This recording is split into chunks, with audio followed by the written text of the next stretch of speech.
Olá, pessoal.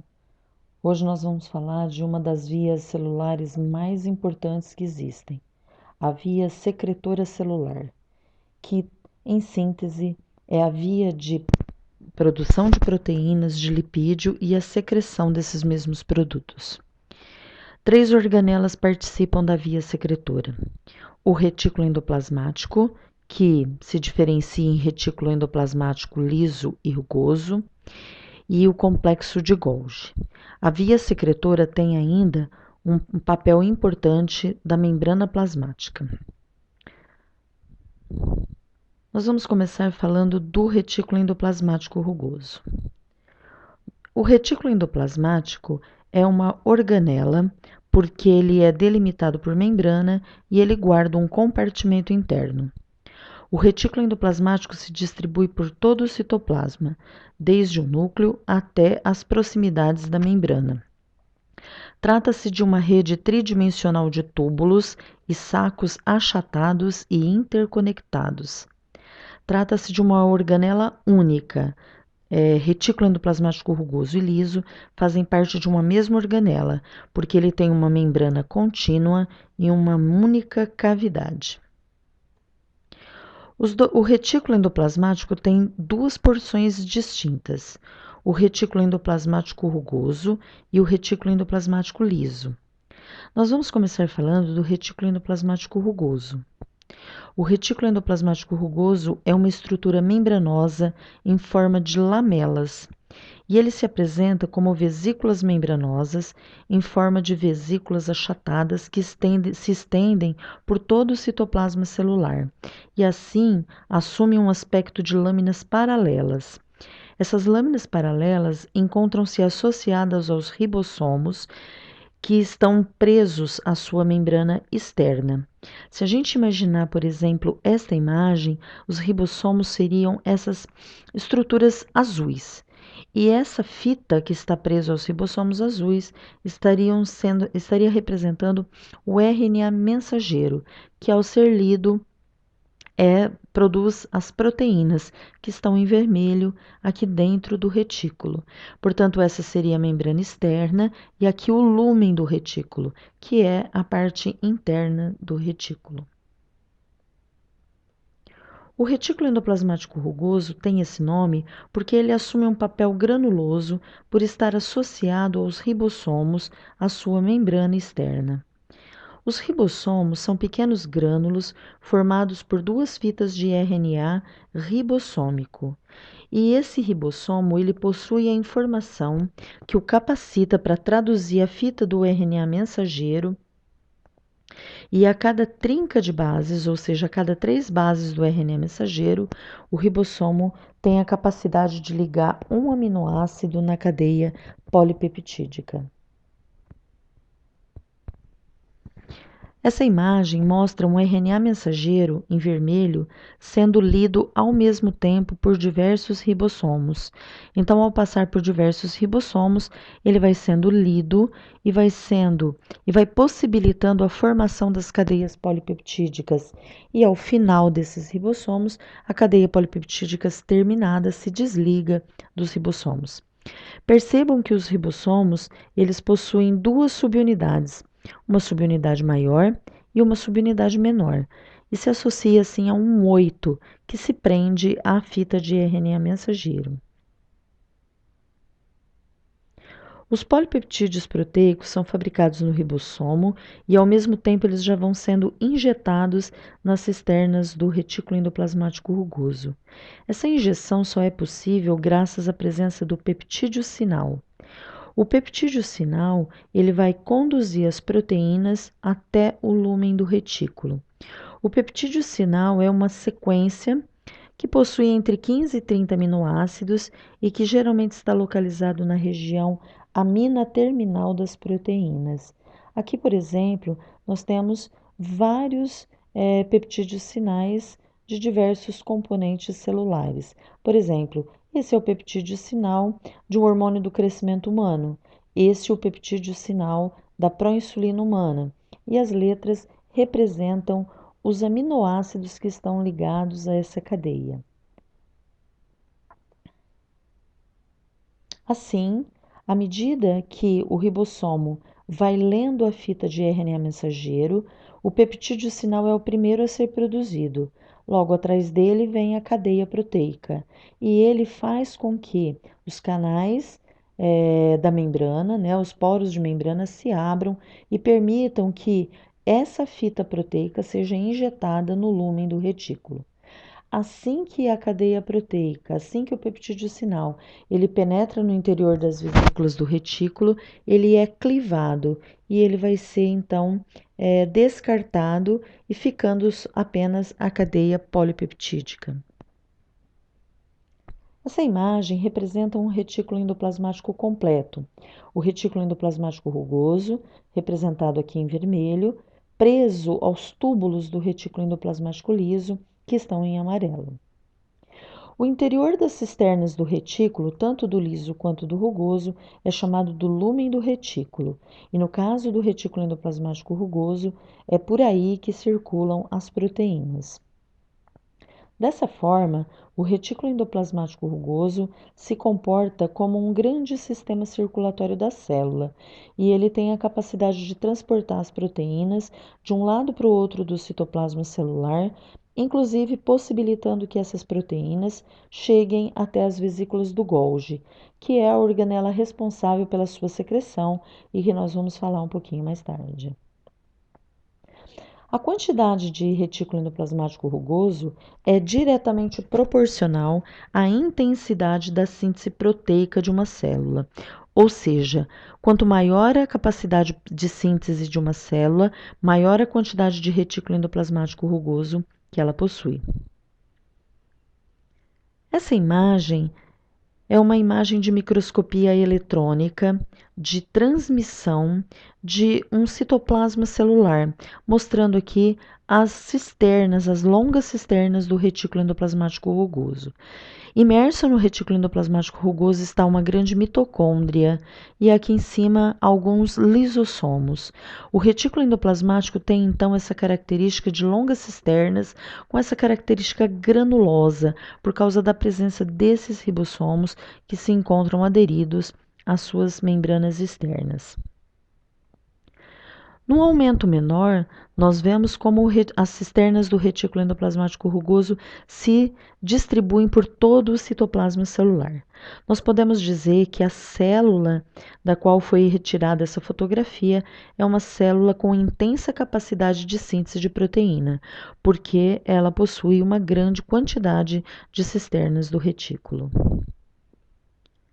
Aqui mais uma imagem do retículo endoplasmático rugoso, mostrando então os seus ribossomos aderidos. Esta é uma imagem focando aqui a parte central, é a parte do núcleo celular. É bom que vocês já vão se familiarizando com outras estruturas celulares. O núcleo celular, o grande núcleo celular, bem escuro na sua periferia, onde está situado a cromatina. E aqui o nucleolo. O nucleolo é uma estrutura que vai fabricar os ribossomos. Aqui são fabricados os ribossomos que vão estar aderidos ao retículo endoplasmático rugoso. Então, essas cisternas alongadas se tratam das cisternas do retículo e essas estruturas esféricas, as mitocôndrias. Aqui mais uma fotografia enfatizando as grandes vesículas, as vesículas alongadas do retículo endoplasmático rugoso. Nesse aumento é possível perceber claramente os grânulos do ribossomo aderido às membranas externas do retículo. Aqui uma mitocôndria, aqui outra mitocôndria.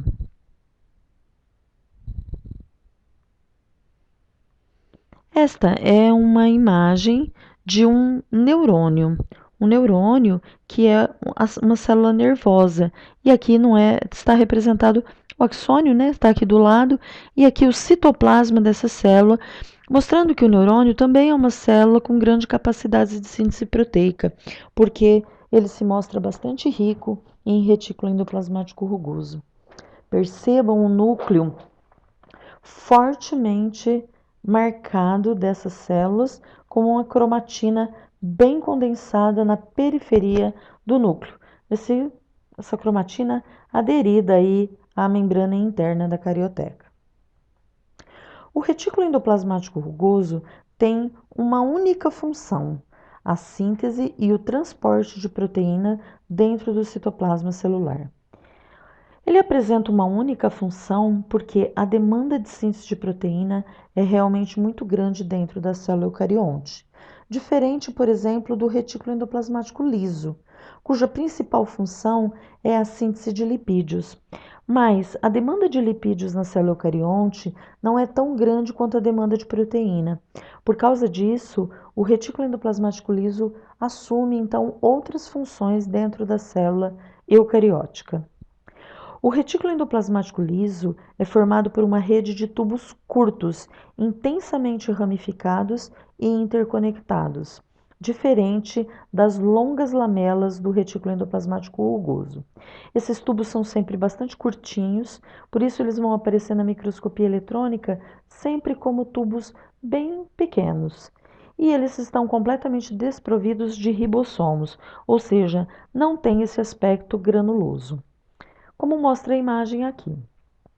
Aqui você tem os tubos intensamente ramificados do retículo liso e a característica do retículo liso na microscopia eletrônica, mostrando que são tubinhos curtinhos, né?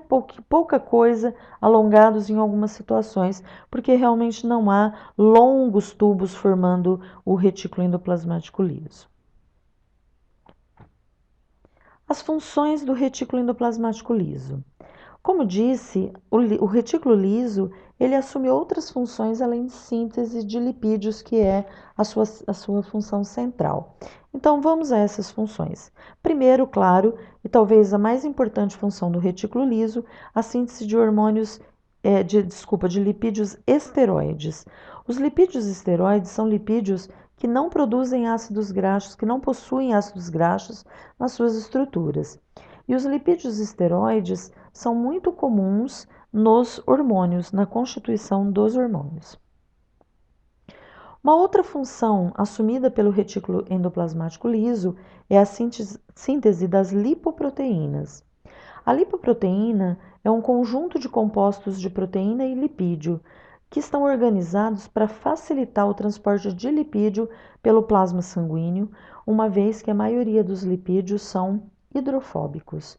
Então, dessa forma, você vê diversas moléculas de lipídios associadas às moléculas proteicas. Então, o lipídio aqui representado, a cabeça lipídica representada em verde, a sua cauda representada em amarelo e as proteínas representadas em rosa, amarelo e azul.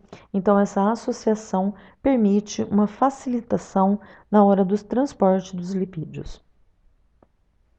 Esses são então os dois principais tipos de lipídios produzidos pelo retículo endoplasmático liso, mas ele ainda assume outras funções, como por exemplo a glicogenólise, que é a quebra do glicogênio para produzir glicose.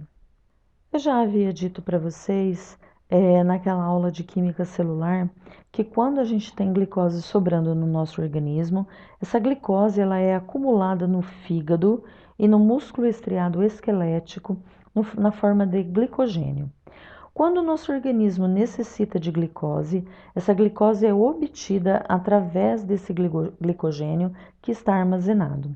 Então, o glicogênio no retículo endoplasmático liso dessas células vai ser quebrado primeiro para glicose 1-fosfato, depois para glicose 6-fosfato e finalmente produz glicose que vai entrar ou na via da glicólise no músculo esquelético ou na via glúteo-2 do fígado. Além dessas funções, o retículo endoplasmático liso também tem um papel importante num processo chamado detoxificação. A detoxificação é um processo onde o organismo converte substâncias tóxicas em moléculas que são chamadas hidrossolúveis, ou seja, que são moléculas solúveis em água e que são facilmente eliminadas das células. Essas substâncias geralmente são substâncias como álcool ou drogas psicotrópicas. Então, no interior do retículo liso, existem enzimas que neutralizam essas substâncias. Como mostra aqui a imagem, né?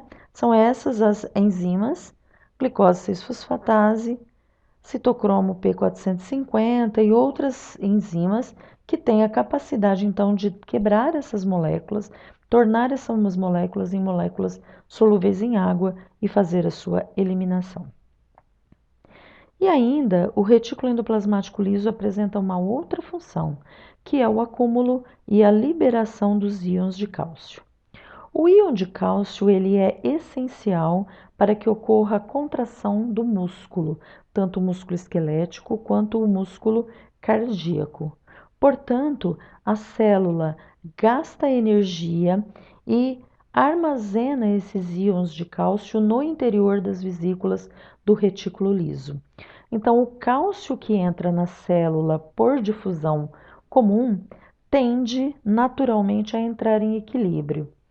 Para evitar que esse equilíbrio aconteça, uma proteína da membrana das vesículas do retículo liso, chamada calcicoestrina, sequestra o cálcio no citoplasma celular e, por transporte ativo, joga e armazena esses íons de cálcio no interior do retículo.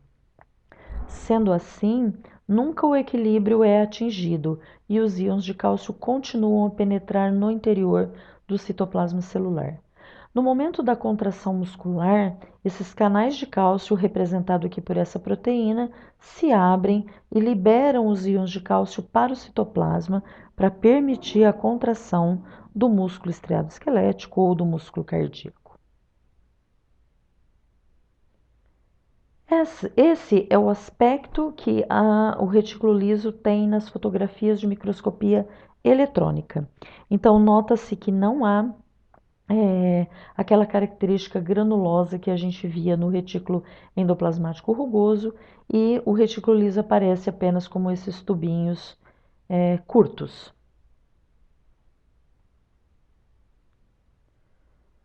Bom, nós vamos falar agora da organela que atua fazendo a secreção celular propriamente dita, o chamado complexo de Golgi.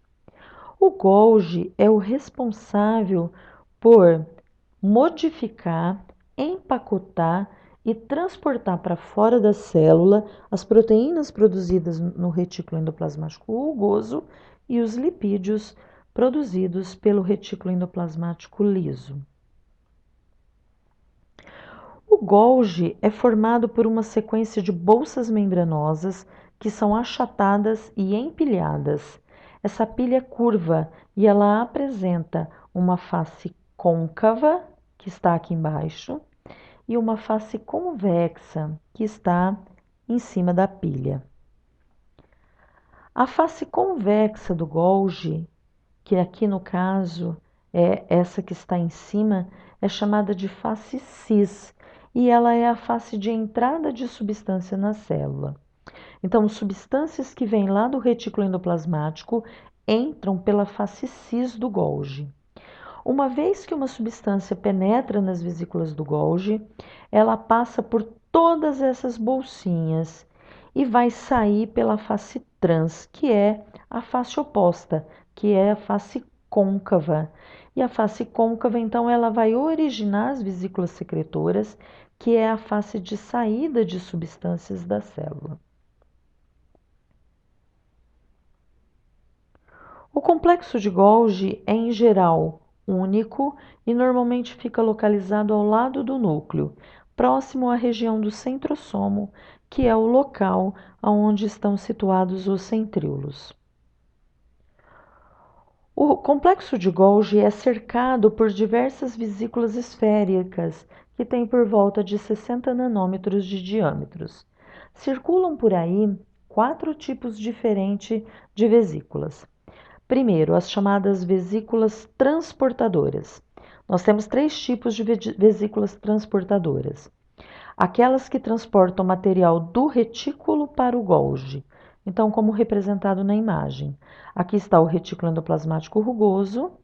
As proteínas saem daqui, empacotadas numa vesícula do próprio retículo rugoso, e elas entram pela face cis do Golgi.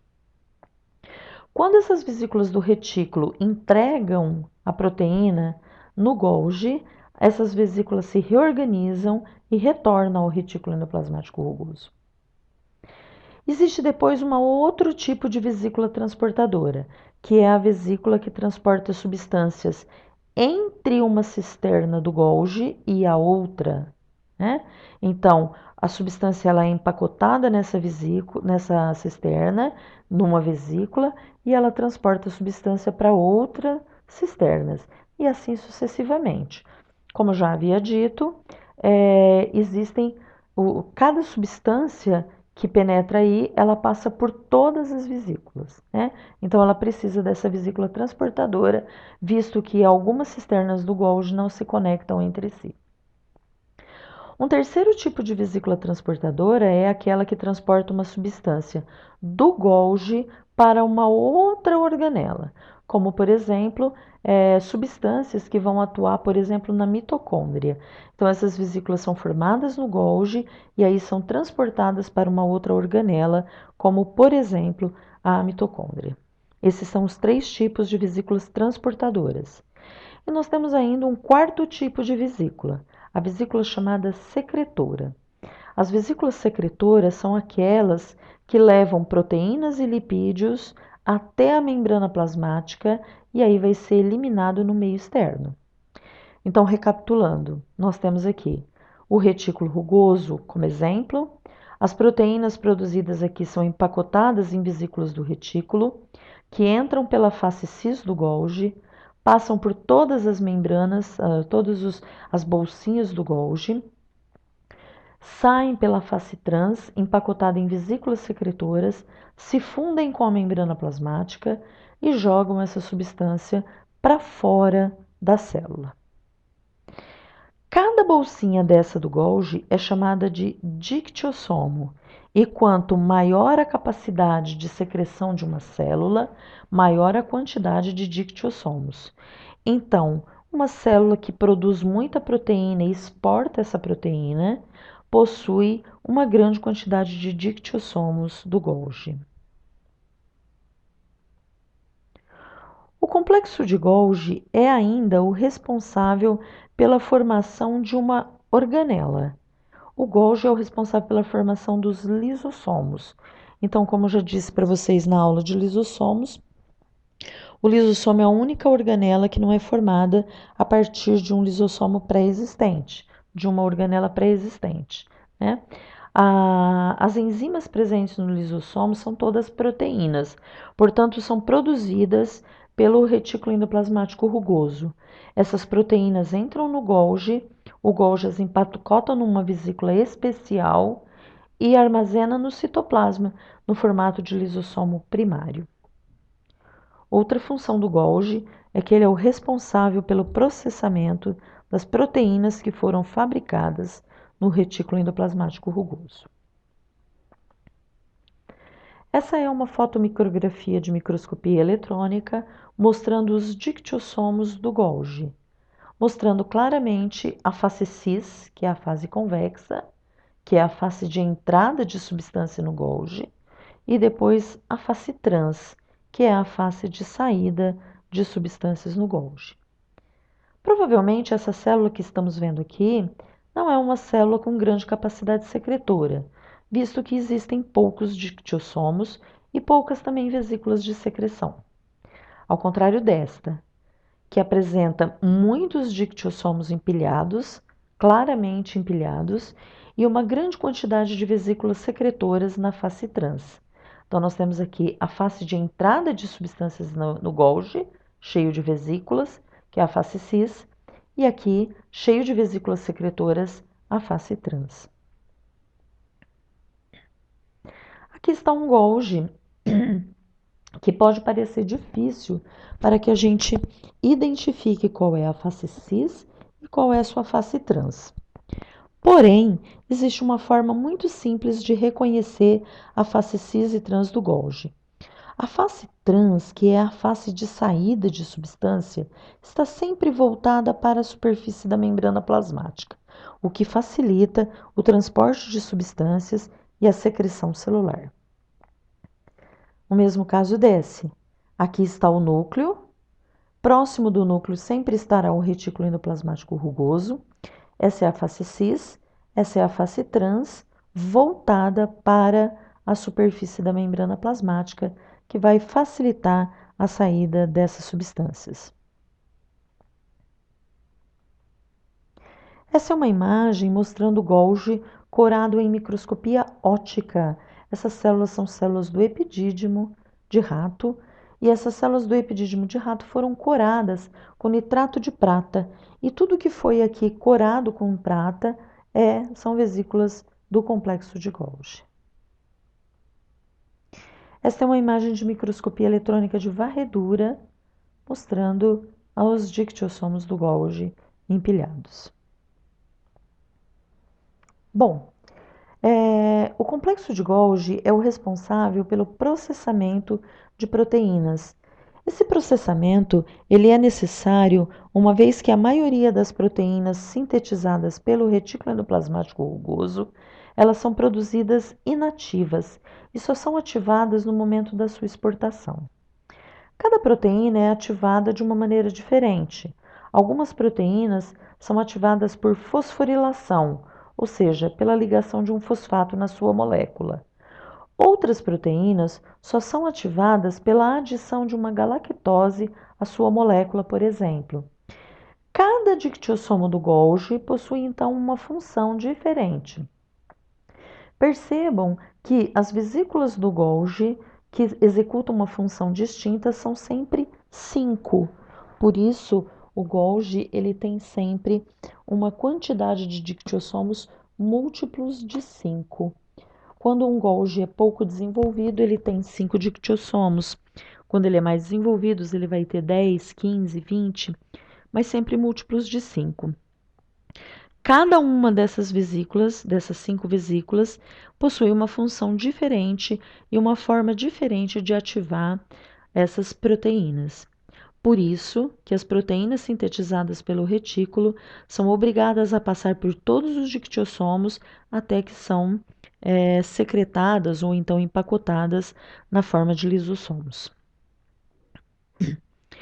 Como exemplo, trouxe para mostrar para vocês a insulina, a molécula da insulina, que é aquele hormônio, né? A insulina é um hormônio que capta a glicose no meio externo e joga para dentro da célula.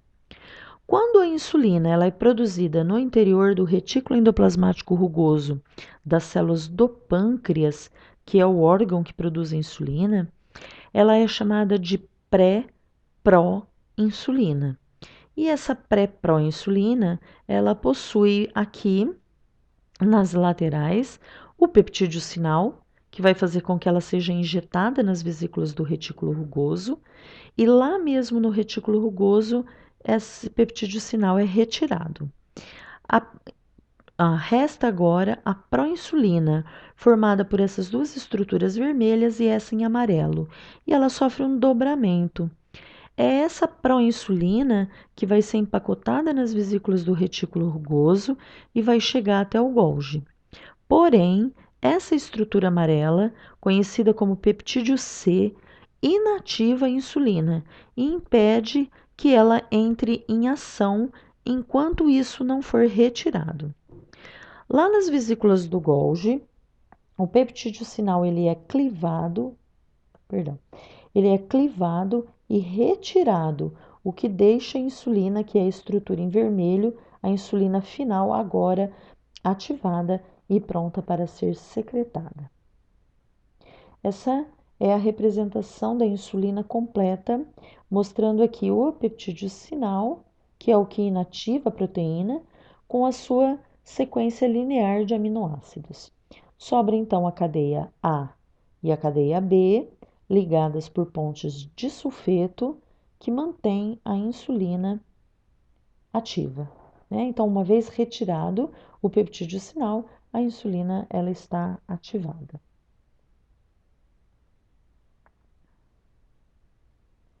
A via de secreção celular, então, ela envolve de maneira completa o início da produção de proteína, que começa lá no retículo endoplasmático rugoso, até o momento de eliminação da célula pelo complexo de Golgi. A gente chama de via secretora a saída de substância da célula através de exocitose. também conhecida por secreção celular. Secreção ou exocitose significa colocar fora da célula uma substância muito importante para o organismo. Isso não é excreção. Excreção é uma via de eliminação de substâncias tóxicas da célula. A secreção, muito pelo contrário, ela é responsável pela liberação de substâncias importantes eh, na corrente sanguínea ou no corpo. Imaginemos, por exemplo, a insulina. A produção de insulina é codificada por um RNA mensageiro que se forma no núcleo a partir do DNA. Então, no DNA está o gene que vai codificar a proteína insulina. Esse gene, que é DNA, vai ser transcrito para RNA mensageiro. O RNA mensageiro ele sai do núcleo celular e vem para o citoplasma e nos ribossomos do retículo ele vai ser lido e traduzido em proteína. Essa proteína, que é a proteína insulina, ela vai então ser injetada no interior das vesículas do retículo rugoso. A partir daí, ela sai do retículo endoplasmático rugoso numa vesícula, entra pela face cis do Golgi, passa por aquele processamento que eu acabei de mostrar para vocês, é empacotado numa vesícula de secreção, que se funde com a membrana plasmática, e no caso da insulina, ela vai cair na corrente sanguínea e vai atuar em todas as células. Lembrando que no caso da insulina, que é o exemplo que eu estou usando para vocês, ela é produzida pelo pâncreas, mas ela tem ação em todas as células do corpo. E é através da corrente sanguínea que ela vai migrar para essas partes do corpo. A via secretora começa então no núcleo, com a transcrição do RNA mensageiro a partir do DNA. Imaginemos, um outro exemplo agora. Vamos imaginar que esse citoplasma celular que nós estamos vendo aqui trata-se de uma célula de uma glândula salivar, a que produz a saliva. Vamos imaginar a parótida, que é uma glândula salivar que produz uma enzima chamada amilase salivar e que é, portanto, uma proteína. A síntese dessa proteína, ela vai começar lá dentro do núcleo, com o DNA sendo convertido em RNA mensageiro, sendo transcrito para RNA mensageiro. Esse RNA mensageiro vem então para as vesículas do retículo rugoso e aqui vai ser traduzido nesses ribossomos para a amilase salivar, que é a proteína, que é uma proteína, né? Uma enzima é sempre uma proteína. Essas proteínas são empacotadas então nas vesículas do retículo rugoso e penetram na face cis do Golgi. Aqui na face cis, essas proteínas vão ser modificadas, vão ser ativadas, vão ser empacotadas na vesícula do retículo, empacotadas nas vesículas do Golgi e vão se fundir então com a membrana plasmática.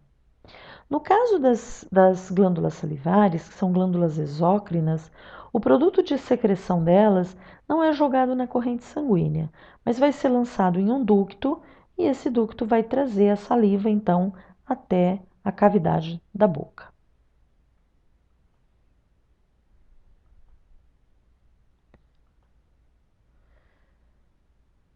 Essa animação está mostrando o momento em que uma vesícula secretora se funde com a membrana plasmática e o produto de secreção atinge ou a corrente sanguínea, ou no caso do exemplo que eu usei da glândula salivar, atinge um ducto.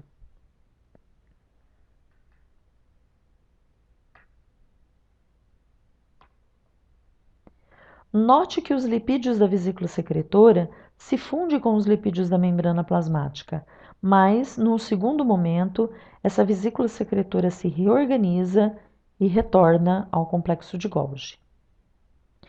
O mesmo processo que foi descrito para a proteína acontece também com os lipídios no retículo endoplasmático liso.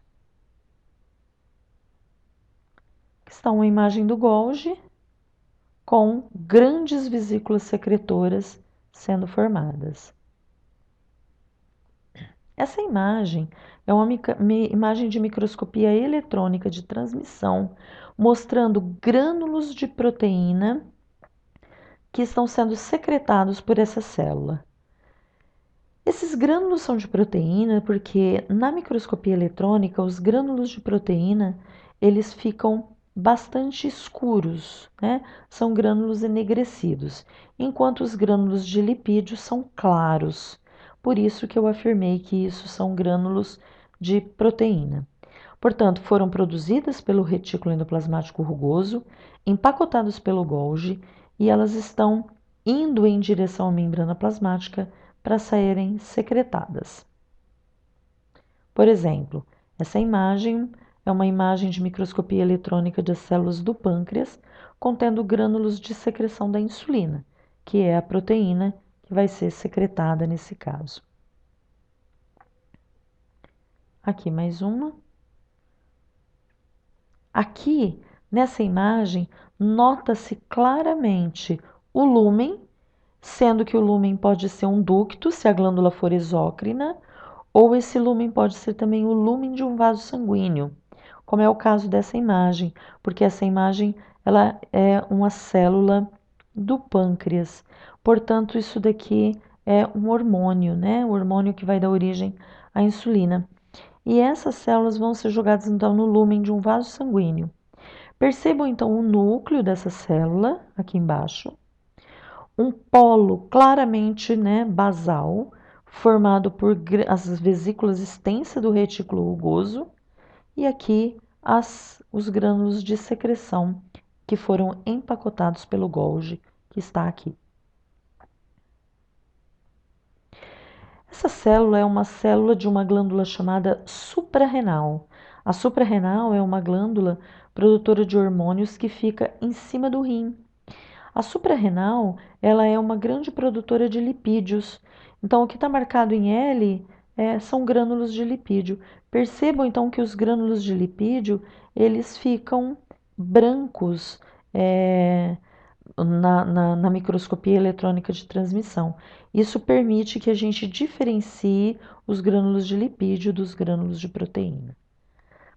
A célula da adrenal possui uma morfologia de organelas bem diferente das demais.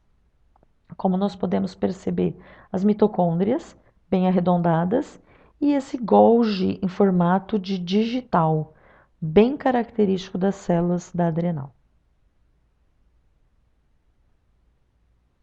A seguir, vou apresentar para vocês algumas imagens de microscopia eletrônica de todo esse sistema de síntese e secreção celular. Prestem bastante atenção nas fotografias de microscopia eletrônica que eu vou passar a seguir. É muito importante em microscopia, em biologia celular, que a gente conheça a morfologia em microscopia eletrônica das suas organelas. Todos os slides estão legendados.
Bom, por hoje é só, pessoal. Eu sugiro a vocês que peguem um livro de biologia celular para complementar o estudo desses tópicos que eu venho apresentando para vocês, principalmente a parte da aula de hoje, que é bastante importante e que por isso exige uma leitura complementar, tá ok? Então eu vou deixar junto com o aviso do Blackboard, eu vou deixar um livro, né, uma sugestão de bibliografia para que vocês possam completar esse estudo.